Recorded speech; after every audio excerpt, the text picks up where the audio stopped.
What's up, guys? Welcome to the Athlete Conversation. Today I have my two very good friends, Kike Poleo and Nico GM.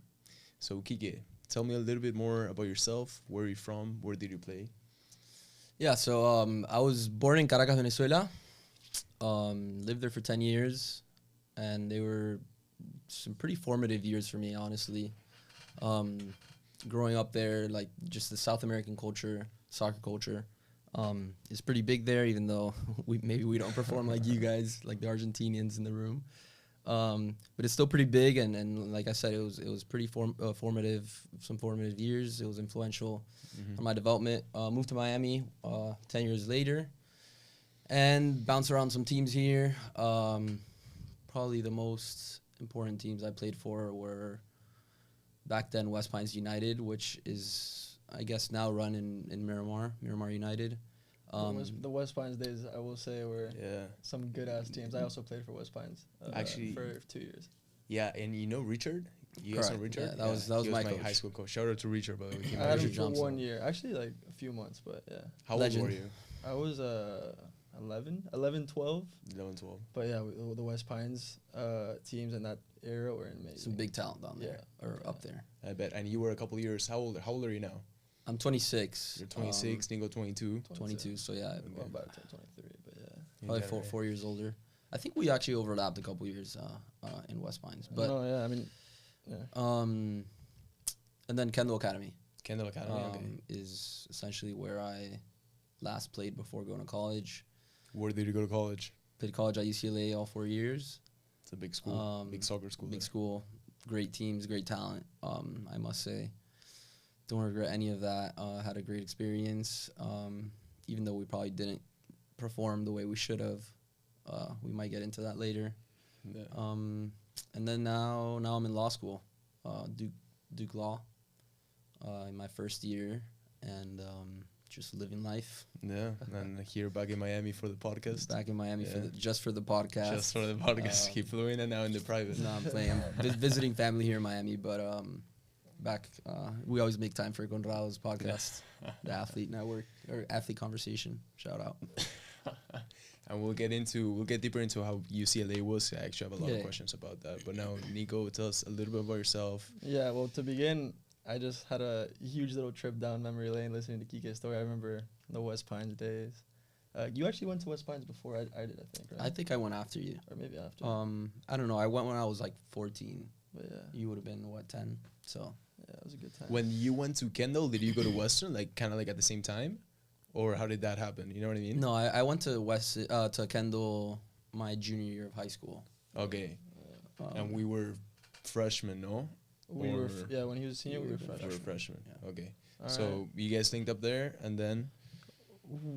We never actually shared the field, right? No. But I just remember, like, being a freshman, you being a senior, seeing you play, because you played with my older brother, Tommy. And, yeah, Kike was a beast. Yeah. 10, very good on the ball, balled out. I mean, got recruited to UCLA for a reason. Yeah. All right, so for my journey, I was born in Miami. Medio argentino también. Yes, shout out. Pero yeah, born in Miami. Grew up playing, well, at first in Key Biscayne, I would always play up till about U10, U11. Then I went to West Pines. And that was kind of a new era where you would drive an hour and a half to go train. Yeah. But it was the only way to stay competitive because in that period, I forgot like what the difference in leagues were, but it was like travel team versus Broward or right. Broward was like the big one. Yeah. So the only options really were either West Pines or Weston. And I went to West Pines. We had a good group. Shout out George Acosta, the boys. After West Pines, I went to Aventura, which was basically because of this coach, Alessandro Spirito, who was like my favorite coach of all time. Absolutely. Shout out to him too. Absolute brilliant coach from Italy, played pro in Napoli. It was more so a formation group that we had. We had a great team and got a lot better that year. From there, I made the switch to Weston, and that's when I was probably playing at the highest level within Florida, which was the academy. Played there for 2 years, had a very good 2 years, luckily. Started playing with the national team. And then my sophomore year, I moved to Madrid, Spain.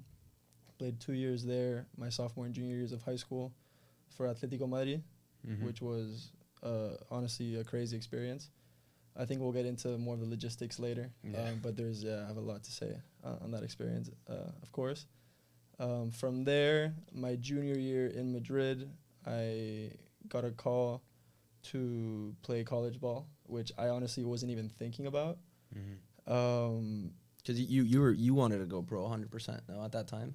I mean, we'll get into the want later. Okay. Yeah. I don't think I was ever a diehard passionate, like wanted to go pro. But you don't realize that till you're there. Right. agree. Because when it was there, it's just like your natural next step. Right. It's like you're right there. The first team is Right. right there. The training next to you. The natural next step is to make the progress, to sign a pro contract, get loaned out. Yeah, but you're making a big sacrifice too when you're taking the chance of going Right, to Spain. yeah. You know what I mean? So you kind of like that's. We'll get into that because I have a couple things to say. Yeah. So then, as soon as I think there's some period in September of your junior year. I don't know if it's changed, but at that point, I think it's like September 1st. Colleges are able to reach out to you. Because before you can reach out to them, and then up to a certain Yeah. point, or you can reach out to them, but they can't reach out to you, and then there's a point that you are able that to they can reach out to you. Yeah. So I think it was like September 1st of my junior year, and I started getting some calls from some pretty big schools, and there I was like, oh, there is another option. There's college, and there's some pretty interesting colleges that are calling. So from there, I got in touch with Harvard, and for me, like Harvard wanting me was like kind of a no-brainer. Yeah. So I remember I was actually in English class in school, and I got a text. It's like, hey, it's Harvard. Can you call? I got to go to the bathroom. Call. Hey, we'd like to offer you a spot. I was like, okay. I mean, right there, I kind of already knew I wanted to go. But I was also looking at some other schools out west, but I won't name which one it was. No free clout. There's a very funny story about this, actually. Yeah, so whatever. I long story short, I ended up talking to my big brother, Tommy, who was in Boston College, and he was very familiar with the city of Boston. I had visited a few times. He's like, dude, like, come on, like, you got to go. You have to. So yeah, I committed. Luckily I always had good grades. I had to get a certain minimum of SAT. I had to like fully apply normally, and I was able to get those grades, those scores. And then when it came to renew my contract at the end of my junior year, I had to make the decision, because if I would have stayed, I would have lost eligibility. Yeah. So it was kind of a tough decision, but my instinct told me to go to Harvard. The college route. Yeah. Okay. So then as soon as I declined, I went back to Weston, where I barely played because I got injured. But yeah. You already committed though, no? Yeah, I was already committed. I was injured. I barely played that year. I was kind of just decompressing after 2 long years of every day, like your brain is into the game, like the politics, the pressure, the scouts, I must say, I hate that about the U.S. soccer system. Yeah. Where it's like, it's all about getting recruited. It's not about winning. Like, no, it's we'll get into that. I despise that about 100%. This system.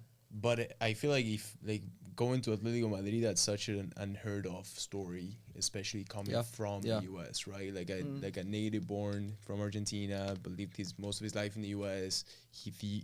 Your youth years, he did them in the U.S., and then he did the big jump and he went to Atletico de Madrid. That's like kind of like unheard of, you know? Yeah, I mean, to be honest, I didn't even really think about it until COVID. You know, when COVID hit, everybody kind of was stuck in their rooms alone with their thoughts. Yeah. And that's kind of when I realized, like, I guess it wasn't a very normal route, and which is good, because you can't really get caught up in the moment and start thinking about the situation that you're in, because that's just a distraction. You know? Sure. You can't think of yourself as special, especially when, sure, you might be in a good environment, but you haven't really done much yet. Yeah. So luckily I was never like too caught up in the noise.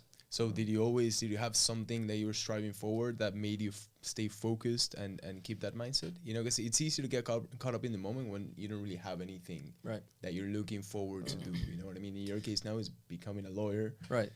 But at that age, you always want to go pro. So like, you're just focused on that. When I went, because I also went to Spain, I went a little bit later after high school, and I did my preseason with Español. I ended up playing for Badalona, which is un equipo de segunda B over there.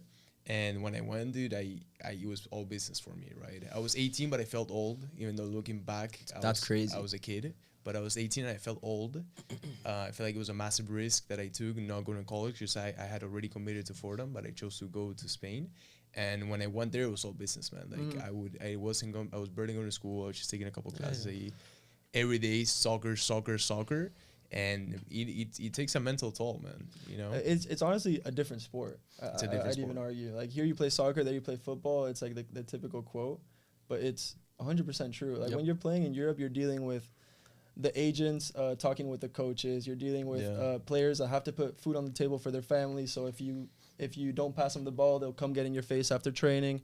You're dealing with the coach telling you that you're stupid. It's real life, bro. Yeah, you get thrown into real life. Yeah, it's real life. At you know, 17, 18, or you were younger, but it's real life. Like it's a job, it's a business. The coach is worried about getting fired. The parents are getting involved. The agents are getting involved. The sponsorships are getting involved. National teams are getting involved. You name it.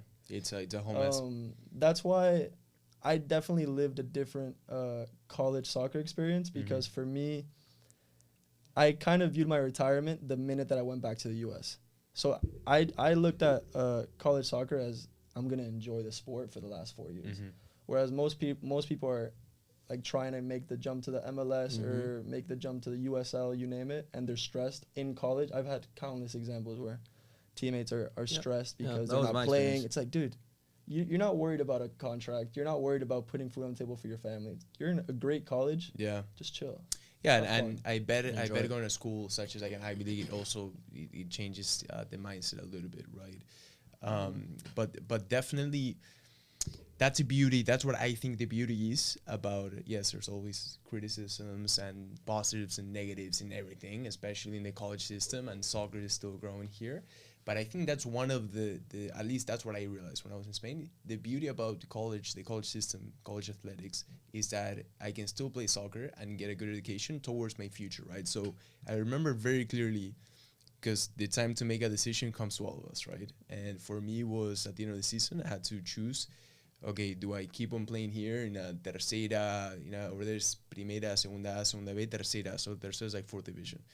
In a tercera or one of those teams that are like lower tier and see what I can do, just grinding my body out, or do I go back to a good business school, still play soccer and still be as committed, because in college soccer you're committing your time every single day, you play weekends, you know what I mean? It's a big commitment. And then that was like kind of bugging my mind. So I went up to one of my teammates and I'm like, okay, so what's your plan? Right, if soccer doesn't pan out, that was our last year of who we need. No, so I had to make the jump. That's it. This was back in Spain. I go to one of my teammates and I'm like, okay, so what's your vision, right? If it's not soccer, what is it? And there's nothing wrong with other jobs, right? He's like, okay, if it's not soccer, then I'm gonna go sell waters by the beach, you know what I mean? Or I'm gonna not a single person. That's a reality. Had the opportunity, sport, exactly. That's a real sport. The opportunity that we had, which is a bit of a blessing, right? To be able to, okay, I don't want to keep on pursuing the pro route. I have the chance to go back to the States, get an education, and play. I'm gonna take it. That's at least what I thought. I want to make a note though, and it's gonna resonate with Nico's approach to Harvard soccer, and it's a word you keep using. It's you can go back to the U.S., study, and play. You're not going pro. You're not going to make a living out of soccer anymore. It's a tough reality. You're going to, like, the opportunity is there to keep playing. Yeah. But it's you do rare. Close the door to making a living out of this sport in a way that you can do in Europe. Yeah, but the problem is, what if you're an American? You know? Growing up in the system. I just think, listen, look, it's a very naive thought to think that you're going to go to college and make a living out of soccer afterwards. You leave college at 20. If you play all 4 years, you leave at 22. Yeah. If you really think about it, the college season is what, 20 games? You play 20 games. You play 20 games a year. If you do well. It's 3.5 months. If you do well, you're not going to play 20 games because we all know how the coaches here work. Right. So say you play 16 total games, 16 full games, in terms of minutes, versus if you're playing abroad, you're playing at least 40 games a year. If you do the math, after 4 years, you've played, 15 times 4? that amount of games versus the 200. A 20-year-old coming from Brazil who just played 250 games and not to mention that the level, the upside elsewhere is so much higher than here. Here, it's like the college level, and that's about it.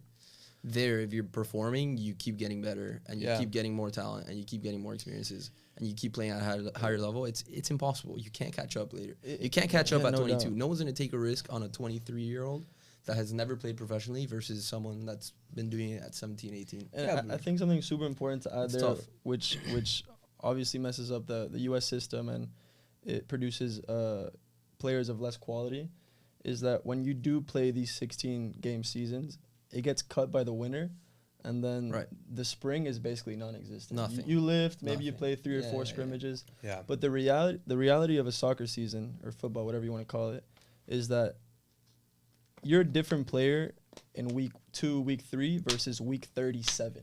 100%. You know what I mean? In week 37, your passes are sharper, your shot is sharper, you're more fit, you're in a better state. I mean, you see it in professional European soccer, like that first game, the Supercopa de Europa, that game is trash compared to a game in April. So to finish, so let's say you finish this 15-game season, you're at this like mini cusp of improvement, then you kind of go back down for the winter and you go back down and you start from zero next season. Whereas a player from even like a 3rd division Scotland, the player will be 18, just like you just finished your freshman year in college. After 37 games, where you're at that mini cusp in November, he's at the same mini cusp. But by the end of the season, he's up here. And then in 2 weeks, the next preseason starts. So now he's at a new height starting. Yeah, I mean, I 100% agree with everything I just said. But the truth is that I don't see the benefit of playing college soccer as in I'm gonna make it pro, right? I think it's incomparable. You can't compare soccer, right? But I don't think that's the thought of people coming into like you're saying that now. I mean, I think it's necessary. It's necessary for when I came back from Spain. I knew that my route wasn't gonna go pro. So my freshman year of college, I knew exactly. I came here to give it my all. I have a spot to run the team. I played 4 years. My senior year I was captain. And I took it very seriously because for me, everything that I do personally. By the way, everything you should always everything take it in life. It's not. But I don't see more I don't see it as okay. A lot of kids do have. It's a dream at the end of the day. It's a dream that they want to. You should be ambitious. But the truth is that playing college athletics does come with its benefits, dude. It's teaching you accountability, responsibility. You're dealing within some of the head coaches are intense figures. They can be arguably worse than bosses that you'll have in the future. You know Definitely what I mean? Worse. And a lot of people in college, they've never had the opportunity or the growth opportunity of dealing with such a character. The maturity of a student athlete coming out of college is miles ahead of a regular student. Especially if you look at what a regular student. If you take a regular student, I'm seeing that right now. I'm in law school right now. Talk to me about that, dude. I was told, this is gonna be the worst year of your life. Like, forget. It's a walk in the park. Listen, we're used to it's a different speed, man. Like when I was playing soccer at UCLA, I was thinking about like how many hours I was sleeping. Every meal I had was like strategically planned. Screen time, like everything in your life. A road trip for the weekend. I got to do an essay. People complain about studying on the weekends. Like my biggest performance days were on the weekends. Right. I'm like, forget about it. I'm used to this. You told me once we were coming back from. It's related to a point. We were coming back from. I think we were playing a pickup game, and we're in the heat, and we were talking about now that you're a lawyer, and I think you're about to be. You're starting to be a lawyer, and I think one of your previous employers asked you, "Can you work weekends?" Right. And he turned to me. I'm like, and I told him, I've been working weekends since I was 12. That's a true story. I mean, that's how it is, bro. Yeah. But in my interview, I told him, I was like, dude, I perform on the weekend. That's my biggest performance days. So yeah, I mean, I'm living it in law school now. And what do you see in the other students? Dude, they're just not used to it. They're not used to committing to something like wholeheartedly the way we've done. Like if you've gone to college and really committed to the sport, you're not gonna find people outside of like athletes or ex-athletes that have done that. It's very rare to find someone that's committed to something in their life like that. So makes it easy. It's honestly it's something to look forward to because you have an upper edge on people, and if you're competitive, which you probably will be if you're playing college soccer or college sports, you're gonna be successul, man. If you stick to something, you'll be all right. I agree. Especially in a field like law, where you do have to collaborate a lot. Like I know in interviews, at least in interviews that I've done, in business related stuff and finance, they always ask the same question. They'll ask behavioral questions about how you behave within a team, how you lead, moments where you failed and you had to lift up a team, and so on. I think in law it's even more important, because if you have to work with 3 or 4 other associates and you have to present something by Monday and it's Friday and you have to work in the weekend, like someone has to step up. It's true. And if you don't have the experience to step up, it affects the way that you do your job. Yeah, and I think something, this will probably resonate with you guys. Looking back at my career, the moments I enjoy the most were the moments where I was grinding the most. You know, like those 6 a.m. lifts where you're like, hate yourself. You create a bond with those people. Like those are the people that I respect the most now. Yeah. So those are your brothers, right? Those are your dude. You went to war together. You know, it's I know exactly what you were going through. We went through it together. So when and a million stories always. Yeah. Like, oh, that guy threw up on this. That guy was late. Dude, struggling together. That's where you create bonds. So and then makes it easier. Makes it all easier. Transferring into your personal life, right? In like now the friendships that you look. What do you look into? Let's say people you want to surround yourself with. Because I believe, and I've said it in previous episodes, I think obviously is a very common phrase. You're the average of the 5 people you spend the most time with, right? So it's very important to find quality people to surround yourself with. So what do you look for when you're looking to surround yourself with successful people, right? Because success is relative. I have different group of friends. Okay. So I have my life, like my nucleus, we'll call it. It's Nico's brother. Well, I actually include both of you guys now. I think you guys have joined the group, which I've told you we're a controversial group of people. Yeah. Just because how serious we could get and how competitive we are when it comes time to work. But I look for people that are ambitious as hell, man. Ambitious like me, competitive like myself, and like I said, like you can get serious when it's time to get serious, but then you can also have fun. I think it's important to have a balance. Which, going back to like the college stuff, I find it funny. Some people say that like, I can't believe you did college sports. Like, you missed out on so much. Like, dude, thank God I played college sports. If I would have had more time to party, jeez, man, that was good enough for me. Dude, it was perfect. Yeah, best of both worlds. Like, I was basically, I had some scholarship. I was essentially getting paid to like stay fit, go to school, and you still have to. You're always gonna have time to let loose and have fun. So. Listen, I think if you have the chance to play college sports, I think you have to take it. I don't know. I think that's the type of guy 100%. I am. I mean, I think if you ask any other country, you go to South America, you go to Europe. Actually, we're privileged. A bunch of my teammates in Madrid actually ended up finding colleges in the U.S. Despite not speaking a word of Spanish. They all just knew that they had to word do of it. English. Word of English, huh? Yeah, sorry, a word of English. But yeah, I think if you ask other continents, other countries, other players of different leagues, and you give them the opportunity for college, I think 99% of them will take it. Yeah. And that also speaks volumes as to why the U.S. is not so good at soccer at a competitive level, and why other countries are. It's because for them it's life or death, whereas for us, we know we have kind of a golden parachute, whatever you want to call it, which is a blessing and a curse. It's a blessing in the sense that the majority of... I think it's a blessing. Yeah, it's 100% a blessing in terms of... the soccer world, the sports world is brutal. Yeah. It's cruel. Yeah.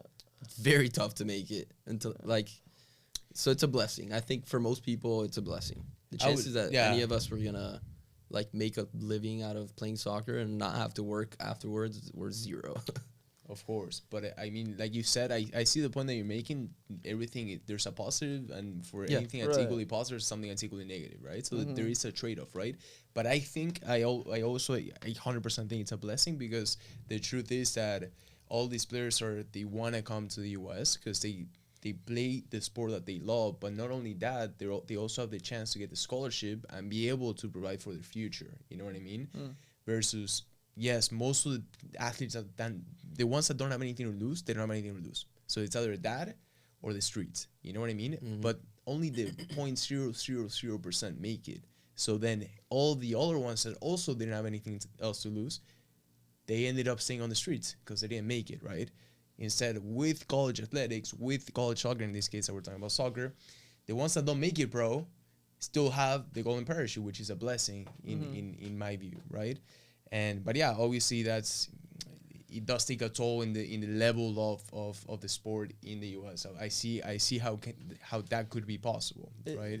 I mean, again, it just depends the perspective. From a soccer perspective, the reality is that the age where a player is about to take off is usually around 18. Yeah.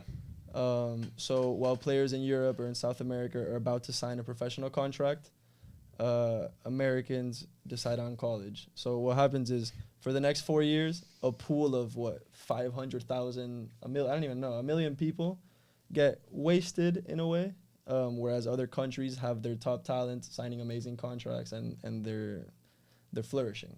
So that's the trade-off between college. Now, if you look at it from a professional perspective, and the amount of people or the number of people that either get injured or they don't sign their second contract, or a coach doesn't like them, or the million reasons why people stop playing soccer. If you look at that number versus the people who actually succeed in other systems, it's 99% of the people. Yeah. So I definitely agree with Kike that college is 100% the best. Yeah, I agree too. And take me as an example now. Let's say my choice would have been to stay in Spain. I'm not gonna go back to Fordham. I'm not gonna play soccer. If I would have stayed an extra year, my eligibility would have been done because I would have been done with juvenil, no? So let's say I would have stayed. COVID would have hit.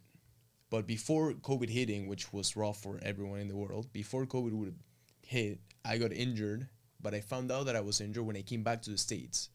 So already by the time I was 19, I had 2 hip surgeries. No, that's crazy. So if I would have betted on, okay, I'm going to stay here and try to make it pro, I would have been hit with 2 hip surgeries, COVID, and then now I'm getting my meniscus repaired in a week. So, but it's a massive risk. If you really, really want to play, that's the risk you have to take. That's the risk you have to take. It's the only thing you can do. I mean, those things that happen to you are. I didn't know you were 19 when you had 2 different hip surgeries. Yeah, bro. Those are signs. Those are signs from God to hang them up and go get something better. But I keep going. Like I was saying in the car, man. The body can't keep up with the mind. Once I set my mind to something, I go at it. But yeah, now I'm getting my meniscus repaired on Tuesday, and it's a real risk that going the pro route has with pretty much everyone. Yeah. And in college is a little bit different, right? Because yes, we only play for 3 months, but then let's say I got injured, and now I'm getting surgery, and I have the spring season, which is an important season from freshman. It's an important part of the season. You get stronger. An important part of the season. Not in the playing wise, but as a player, a lot of the players that don't play in the fall, they gain their trust of the coach in the spring. That's not uncommon. Until season comes and they lose it again. I mean, depends. Depends on the coaches. The politics of the spring are dude, fucking ridiculous. But I think it's also like you can also get lucky with oh, you can. It's an opportunity. It's an opportunity, man. Listen, I played my freshman year when I went in, I barely played at the beginning. And I mean, my coach liked me because I was a dog on the field. I'm a center back, like as you guys know. And my thing has always been a bonnet, you know. It's never been dog, bro. It's never been like passing the ball, right? It's just going hard. Like, I mean, this guy, he gets the ball, y dibuja, right? Like he's like un mago, no? But he also hits. And the part that he hits, I wasn't like that in college. Now he is. I wasn't like that. So it's funny. Go ahead. Growing up, I was always like that. I could play, but I would hit, and I would run my ass off. And at some point, like my junior or senior year, when I realized that like I could really play, I stopped hitting. I wanted to play a little too. I went soft, bro. I wanted to play a little too nice. Went to UCLA with a bunch of ballers. They all play nice. No one hit there. That's why we never won games. And I went away from doing that till I got to my senior year, and I was like, what the hell have I been doing lately, dude? And I went back to hitting, back to starting. It's just the way it worked. Yeah, I agree. Someone has to hit to win. You have to hit. Yeah. You have to hit. Or not hitting, someone, everyone. With hitting, we mean playing with balls. Like, you know? hit. You got to die for every ball, man. You got to die for the ball. Every 50-50, I live the life on the field. That's the way I've always played. That's the way I've always seen any game. No doubt. I mean, you look at I think I saw the All or Nothing documentary of Tottenham when Mourinho was there, and he was brought up to change the program.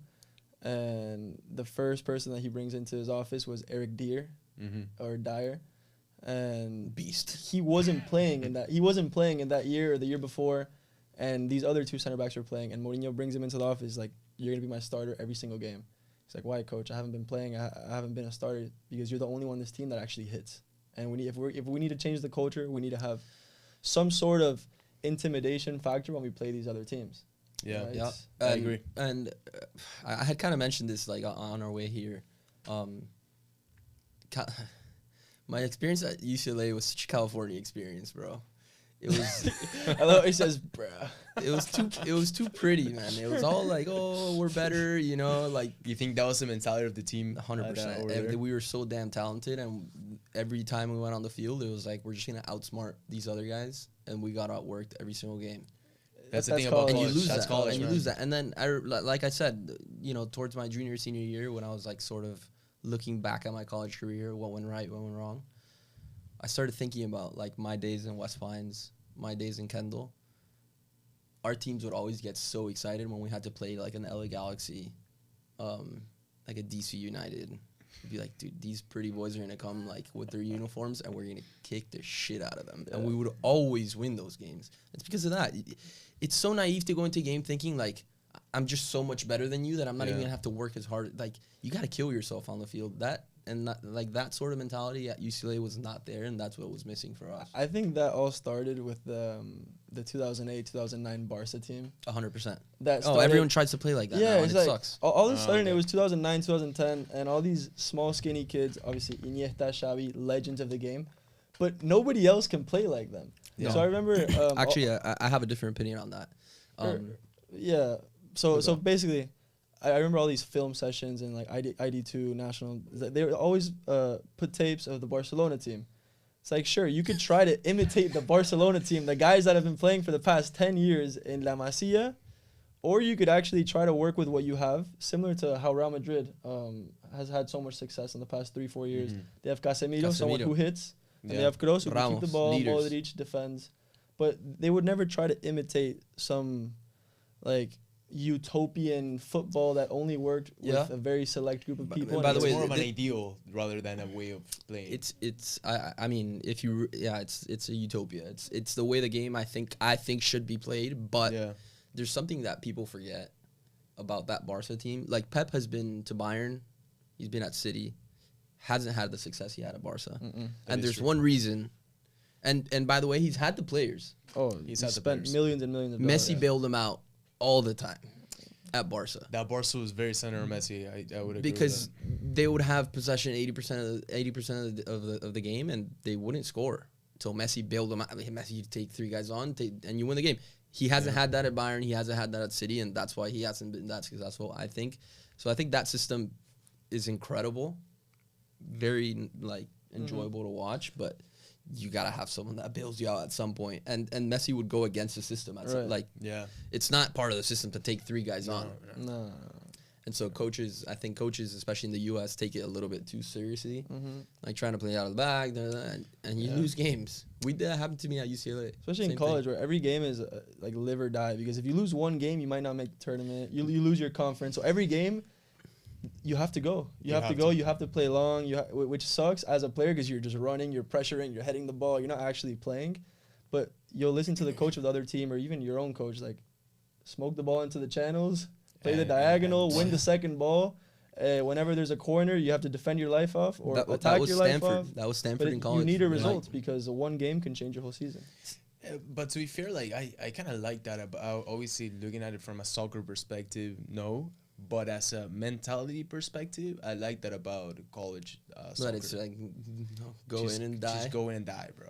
Like, you know what I mean? When everything goes I out the hated window, it because we were so much better than other teams and they would beat us. But as an attacker, it sucks. Team, it sucks. But as a freaking But as a dog team, like as you a- are, You would have hated playing our team. Yeah, I bet, dude. No. I get hyped when I see like my five, mi cinco rompiendo, y boom. Like a 50-50, when I watch one of my teammates I used win to a not, and now 50-50, I do. I love it. When I play with you, when we play small side and he cracks someone, I'm like, yes, like I wanna play now. Yeah, I'm no. winning this. the worst part of that type of soccer is that when you have a bad team, which I had my freshman and sophomore year, we had a bunch of injuries. We weren't particularly winning, not even coming close, to say the least. Yeah. When you're playing against a better team and it is this style and you're an attacker, Sucks. Yeah. you run 80 minutes. All you do is pressure. No, Yeah. Maybe you'll fight a ball and a goal kick, but that you don't. system you have to win to enjoy it. It's You not have Yeah. to enjoy it. Right. Because if you lose, you left everything on the field and you lost. You know Right, what I yeah, mean? you're leaving it Shot all to on the the field, ego. you're You're running, on you're the sliding, field. and it's what? Shot to the Maybe ego. I touched the ball twice. Facing the goal, Yeah. maybe 0. I agree. But nothing like touching the ball twice and scoring Oh, and no, winning the no, game. no, no. Nice. That's the... But now that you brought in Harvard, I kind of I wanted to make the effort to talk about this, right? So going to Harvard is one of those schools. It's probably the most known school in the world. Would you agree with me? Yeah. I think anywhere you go in the world, Yep. in the U.S. system, Number one school in the world. number one school in the world, Harvard, right? So I want you to talk to me about that. Were there any pressures from your family, from yourself, from society This about guy. going to Harvard? Oh, so now we're talking about the non-soccer stuff. We're talking about the non-soccer Oh, stuff. the non-soccer stuff, you name it. The pressures are, I think, probably... From where? I mean, just conversations that you have with people outside of the Okay. school. Oh, like, what's up, Harvard? Like, you Yeah, say yeah, yeah. one sentence wrong, like, oh, you go to Harvard? Oh, you're Yeah. probably an athlete, or this. It's like, Wear it. it's funny. I always wore it. I've seen people get affected by it. So there's obviously the haters. But what I've seen from being there, especially from students who aren't athletes, and obviously they probably came from stricter households, they studied their whole life, demanding parents, a lot of those kids have a hard time because when you enter an environment like Harvard, automatically the playing field is level, right? Because you come from being that guy or that girl in high school, you're the valedictorian, and all of a sudden you're in a school where everyone is the same. Everybody either wrote a book or they started their own consulting fund or they're a nuclear scientist, you name it. Not everybody reacts so well to that because as soon as you get a C on a test or someone is better than you and you take the ego hit and all of a sudden it's winter, it's cold, and you got your first C in your life, I've seen a lot of people crack for sure because it's something that they've never really been used to. I think we as athletes have dealt with a lot of failure, but some of these A-list students who have never dealt with failure in their life get to an environment like Harvard where everybody is a bunch of Lionel Messi's. Yeah. And all of a sudden now you're kind of an average or even below average. It could really psych some people out for sure. So you think failure is important in like growing as 100%. As a person, and how so? I want to hear from both of you guys. Once you fail enough, you realize that it's all about the long game. It's not about getting it right the first time at all. I don't think. It's about getting it right at some point. It's more rewarding, I think, when you get it right at Could some be, point could be. than the first time. It's pretty damn rewarding getting it right the first time, though. Yeah, but if you've always gotten it right the first time, you end up like the people But you know. yeah, definitely. I think I'm at a point in my life where I'm very confident that I'll be fine because I'm not worried about failing. Whereas, like you said, there's some people. I'm having a pretty similar experience at Duke. It's a pretty top law school, some brilliant people. The professors are insane. And people are cracking because they're just not used to, like you said, they've been the best for like their entire lives, and now they're in an environment where everyone's pretty much at the same level, and you have to perform, and maybe you don't perform in the first time, and you don't do well and you crack. I'm not worried at all. Yeah, I could fail all I want. I know I'll be fine in the long run because it's all about, it's a marathon. It's not a sprint at all. Like, especially life. Like once you leave soccer, the thing with soccer that was rough for me was the pressure that like at 22 you're old already. Yeah. So it's like you make it now or you don't make it. Now it's chilling, bro. I can make it at 40 if I have to, you know, which I won't. But it's a big pressure, like a lot of pressure off your back, like to know that, you know, you've already done this. You've failed a million times. just another one. Keep moving forward. Yeah, it's beautiful, man. And you think athletics is what gave you that mindset? 100%. Would you say your family has something to do with that as well? The values that you were brought up with, maybe? Of course. I mean, my family left everything in Venezuela, probably like you guys as well. To move over here, I've seen my family fail as well, and just keep moving forward. So it's all about being humble, like keeping your head down, moving forward. Yeah, those have been the values that I grew up with. But yeah, that's that. Yeah, I think it's. I mean, I agree with you 100%, man. I think it's at the end of the day, it's a mentality, right? And if you have the right mentality and you keep on trying, then eventually you're gonna. I mean, if all for worse, you're gonna learn. Yeah. And if you can adapt to that learning, then eventually you'll succeed, I think. There's also that thing of knowing that you could hit a higher gear. Like the natural competitiveness that you have as an athlete. Like if you chase a dream or a job the way you chase a ball on the field, you're going to get it. Trust me, dude. Some people, it's a little controversial, like I told you. Some people might not like you, but you're going to get it. If you really want it, you'll get it. So you think having that killer mentality makes you lose some people in the way? Of course. Yeah, right. Oof. Maybe people that you want to lose. What? Maybe people that you want to lose? Yeah. Or maybe people that you don't. It's lonely at the top. It's lonely.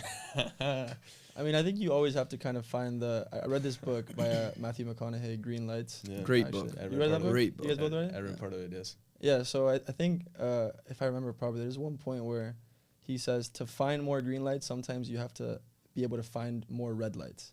And then once you kind of identify those red lights and get them out of your life, you'll be able to find more green lights. So I thought that was a very good quote because it does kind of resemble with having the right people in your life to then maybe find better opportunities down the line and that help you and as a person and not bring you down. Another thing I want to touch on with failure that I think people struggle with is that things happen for you, they don't happen to you. I think having that mentality for me has always helped me. And looking back on times where I did fail, I always seem to realize that's what I needed at that time. Yeah. Or without that failure, I wouldn't be where I am today. For example, I think it was my junior year of high school. We were playing US versus France in Montaigu, France. It was the final of a tournament. We had just eliminated England, Brazil. Foden was playing in that tournament. Sancho was playing. Vinicius was playing. And in that final game, it was 2-2. And I was playing. It was the second half. I dribbled two guys down the line. I crossed it with my left. And I think it was Andrew Carlton at the time. He headed the ball down in front of the line. He should have scored it. Keeper makes a save of his life. It hits like both posts and it goes out or something. And at the time, I was like shit, you know. Like that would have been the game-winning assist, 3-2 against France. I probably would have gotten 4 or 5 agents the next day. But what I've come to realize is if that would have gone in, maybe I would have never gone to Harvard. Maybe it would have been a different path. Maybe I would have signed for some team in France. Could have gotten injured. You name it. But the point is, whenever something goes wrong, there's probably something good that can come out of it. And for me, it changed my life. And I'm so grateful that didn't go in. Because I'm so happy with the path that I took. Yeah, wow.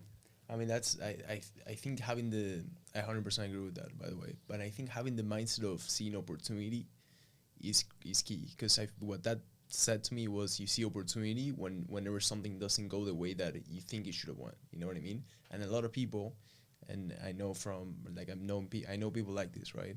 Maybe they're older or for whatever it is. They see the same situation happen and they let their lives go. You know what I mean? Instead of seeing a new opportunity, when one door closes, the other one opens. When that door closes, it just closed. You know, and they stay like that for the rest of their lives. You gotta be able to bounce back fast. Next play mentality. Always. Next play mentality. Always, man. Who stole my cheese? You guys read that book? Who stole my cheese? The classic. It's like you could either sit back and be like, damn, somebody stole my cheese. Or you can go freaking find more cheese. That's it. It's life. And things move fast. You got to adapt and move. You can't beat yourself up and be your own worst enemy.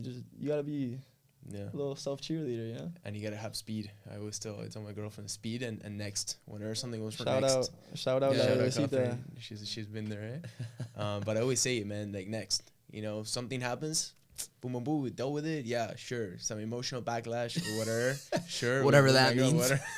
Next, bro. Like next. Switch and I feel like that's something that the last generation had, that they're so much better than we are at.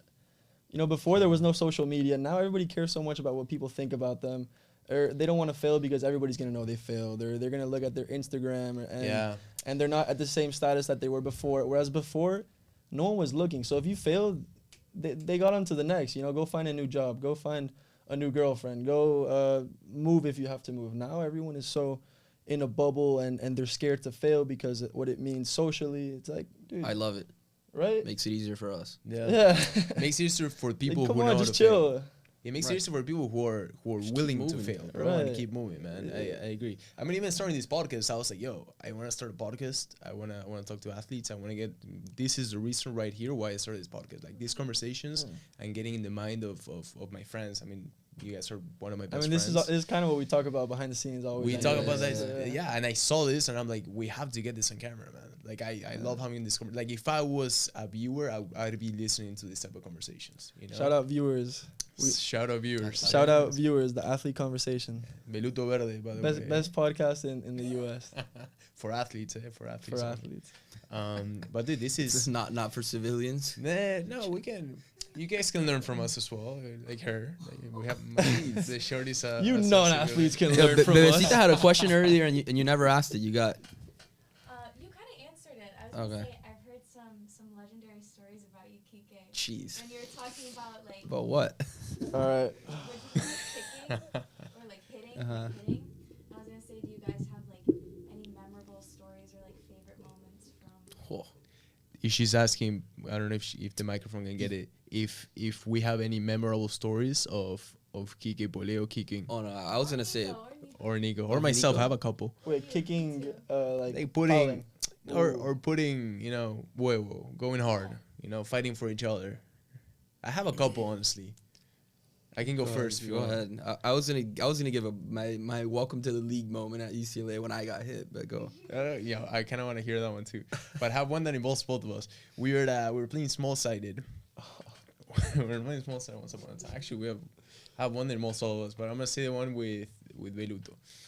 We were playing small-sided once upon a time, and the game got heated, right? It got heated. I think it was a final of something that we were playing, and it got heated.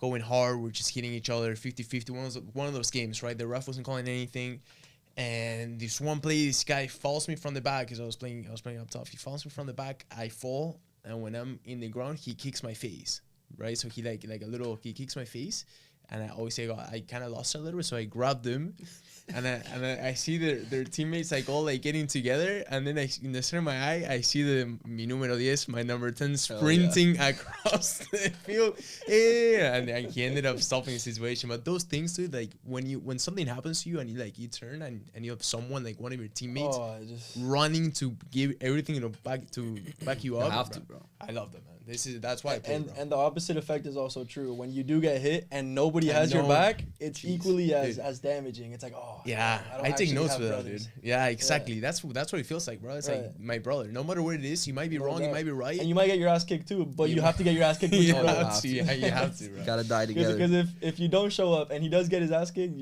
that's it. It's a stain that'll be in your friendship forever. Forever, bro. I agree with that. I always keep an eye out to see who's backing me up and who's not. You know, especially in the field in those moments. But tell us your story, dude. I feel like this is a funny story. My freshman year of college at UCLA,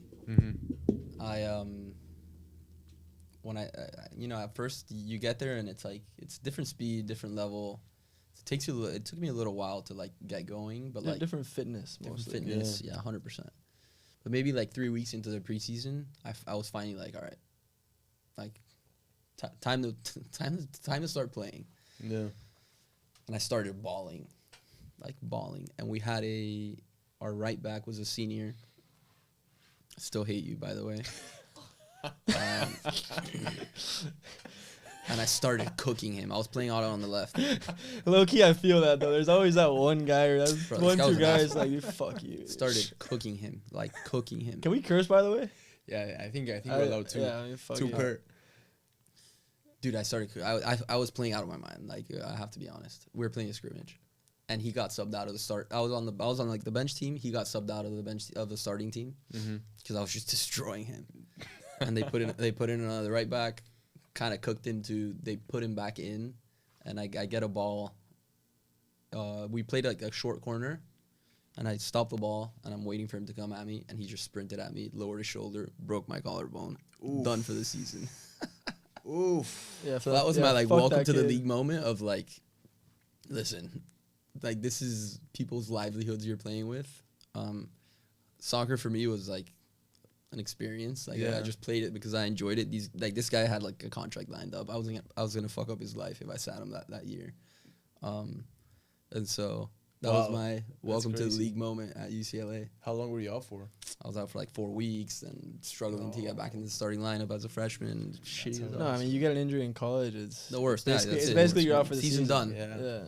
I happened in my sophomore year. I injured my ankle, and it was supposed to be like a 4-week injury, and poor treatment, you name it, out for the season. And I still have problems. But you still played enough games not to redshirt. That happened to me one year. No, I think I could have redshirted actually. I played one more game not to redshirt. Yo, my God, bro. You were cursed with injuries? With injury, no? Yeah, I just didn't know how to take care of my body, bro. To be honest. At the same time, I will say, you come out of high school and it's different. But when you do get injured and you can't play for the rest of the season, this is not advised. This is not advice, but the season does get a lot more chill. Yeah. You know, the stress goes down, the pressure goes down. The jokes now I can would party. crack on the bench. Yeah, the jokes go up. Yeah, no. Yeah. You know, it's pros and cons, but I have some great memories. I'm not even gonna say them. I'm not even gonna tell them on camera, but I have some great memories. Me too. My sophomore year when I got injured, bro. When you're there, I mean, but we have to answer. You learn. Athletes are humans too. Yeah, and dude, that's part of the experience, bro.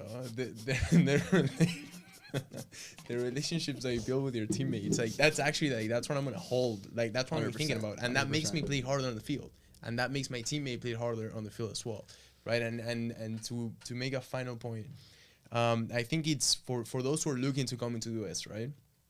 For the most part, they're nervous. Super nervous. If you're moving from Argentina, from Spain, from France, from wherever, and you're leaving your family there, you're coming to an environment that you don't know. You're super nervous. But the truth is that all what we've been talking about here, we can talk about this because we took that chance of playing college sports, of having this mindset. And even if you don't play in college, you'll still be best friends with your teammates. You'll still be laughing on the bench. You'll still be training hard. You'll still be learning. And I think that's very important. You're gonna be experiencing things that will shape you as a man, as a woman, or as a whatever, for the rest of your life. You know what I mean? Yeah. And I feel like that's a key component, and that's something that I think is the most important part about playing college athletics. Yeah. Would you guys agree with that? Yeah, I agree. To add to that, I would say like anyone that's looking to go to play college sports, is to like not lose yourself in the system of college soccer. Most teams play kickball and just run their ass off, and like you lose your personality. I think you always gotta keep your identity, and like don't, like even if you're a freshman, just keep doing, like you got recruited there for a reason. Don't change the way you play. I know I did, and I regretted it 100%. You have to like keep doing what you've been doing your whole life, and just find a way to fit into the team, but not like adapt to the team, and then find a way to find yourself. So stay true to yourself, you would say. 100%. And also, I think don't only rely on soccer to be like your source of happiness. Oh yeah. Because I think a lot of European players that come to the US get let down by the system, by the style, by the coach, you name it. And because soccer is so tied to their identity, they've always loved soccer their whole life. It's what gives them joy. When you're not having a good time in your environment, you're not playing, you're injured, you need to have some sort of other interests. And of course, college is the best place to find those interests. You can study whatever you want. You can join different clubs. But I've seen a lot of people have huge, like low periods of their lives because what was usually their only source of life or the main part of their identity is failing. So I think it's super important to definitely squeeze more juice out of college than just soccer. Yeah. You know? And as we said, when one door closes, the other one opens, right? Yeah. So always be looking for the opportunity. Guys, thank you very much for coming. I think that was a great conversation, man. Yes, sir. Dude, it flew by. flew by. Yeah. Thank you guys for listening.